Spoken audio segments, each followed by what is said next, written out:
तमाम हेलीकॉप्टर हादसों के लिए बदनाम सरकारी helicopter provider company Pawan Hans को अब नया मालिक मिल गया है। ये एकमात्र सरकारी हेलीकॉप्टर कंपनी थी जिसे 211 करोड़ रुपए में बेच दिया गया है। इस कंपनी को बेचने में सरकारी अधिकारियों के पसीने आ गए। इसकी बिक्री में 6 साल का लंबा वक्त लग गया। पवन हंस के विनिवेश के 3 असफल प्रयासों के बाद अब जाकर सरकार को सफलता मिली है। सरकार ने इस हेलीकॉप्टर सेवा प्रदाता को स्टार 9 मोबिलिटी को बेचने की मंजूरी दे दी है। पवन हंस के बेड़े में 42 हेलीकॉप्टर हैं। कंपनी में सरकार की 51% की हिस्सेदारी के लिए स्टार 9 मोबिलिटी ने 211.14 करोड़ रुपए की बोली लगाई। ये 199 करोड़ रुपए के आरक्षित मूल्य से अधिक बोली थी। यह विनिवेश पिछले 12 महीनों में सरकार के विमानन पोर्टफोलियो से दूसरी बड़ी बिक्री है। इस साल जनवरी में एयर इंडिया टाटा समूह के पास चला गया था। आइए इस कंपनी यानी पवन हंस और इसकी बिक्री से जुड़ी बातों को थोड़ा विस्तार से समझते हैं। सरकार का कहना है कि पवन हंस लगातार गंभीर वित्तीय संकट का सामना कर रही थी। कंपनी को वित्त वर्ष 2018-19 में करीब 69 करोड़ रुपए का घाटा हुआ। इसके बाद साल 2019-20 में 28 करोड़ रुपए का घाटा हुआ। कंपनी पर 230 करोड़ रुपए का कर्ज भी है। सरकार पहले इस कंपनी को घाटे से उबारना चाहती थी, इसके लिए योजना भी बनाई गई, लेकिन ऐसा नहीं हो पाया। इसके अलावा ये कंपनी इंडस्ट्री के अन्य प्राइवेट कंपनियों से प्रतिस्पर्धा में पूरी तरह नाकाम रही है। ये कंपनी हेलीकॉप्टर दुर्घटना के कारण भी काफी बदनाम हुई। कंपनी के हेलीकॉप्टर्स में इंजन की समस्या, ऑयल लीकेज, सेंसर की दिक्कतें सहित तमाम समस्याएं लगातार सामने आती रही हैं।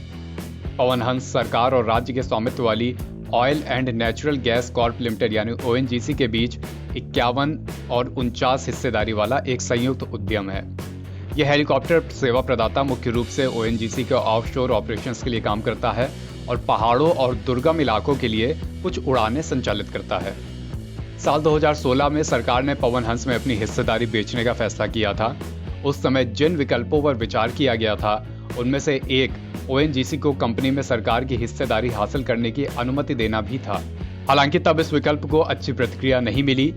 साल 2018 में ONGC ने भी सरकार के रणनीतिक विनिवेश लेनदेन के बोलीदाता को समान मूल्य और शर्तों पर अपनी पूरी हिस्सेदारी देने का फैसला किया।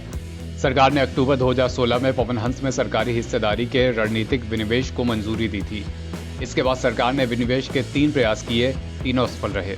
पहले दौर में अक्टूबर 2017 में रुचि की अभिव्यक्ति यानी EOI मांगी गई थी। उस समय 4 EOI प्राप्त हुई थी, उनमें से केवल 1 पात्र पाया गया था। इसके बाद लेन देन को रद्द करना पड़ा था। दूसरे प्रयास में अप्रैल 2018 में EOI मांगी गई। 2 बोलीदाताओं को योग्य पाया गया और उन्हें प्रस्ताव के लिए अनुरोध यानी RFP जारी किया गया, लेकिन अंत में 1 अधूरी बोली प्राप्त हुई। बिक्री का तीसरा प्रयास जुलाई 2019 में हुआ। इस दौरान 4 EOI प्राप्त हुई, उनमें से केवल 1 को ही योग्य पाया गया और प्रक्रिया को फिर से रद्द कर दिया गया। चौथी बार सरकार ने 8 दिसंबर 2020 को EOI मंगाई। 7 EOI प्राप्त हुई और 4 इच्छुक बोलीदाताओं को योग्य बोलीदाताओं के रूप में चुना गया। योग्य बोलीदाताओं को वित्तीय बोलियां जमा करने के लिए आमंत्रित किया गया, जिसके बाद 3 वित्तीय बोलियां प्राप्त हुई।